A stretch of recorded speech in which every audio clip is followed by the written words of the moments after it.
Para o experimento será necessário uma bombinha de ar, uma rolha e uma garrafa com água.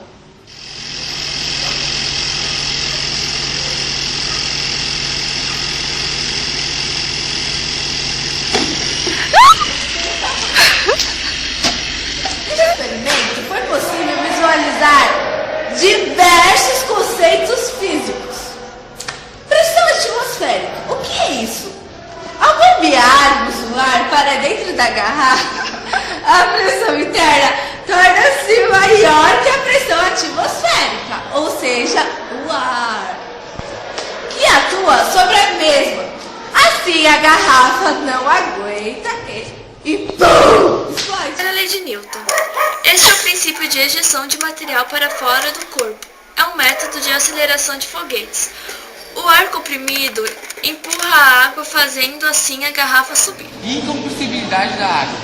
Se trata de um fenômeno na natureza física. Ao juntarmos a garrafa com já um terço dela preenchida por água, ocorre a compressão da rolha, que cada vez mais exerce uma força sobre a rolha, até o ponto em que essa força ejeta a rolha e a água da garrafa, já que está em um líquido não compressado.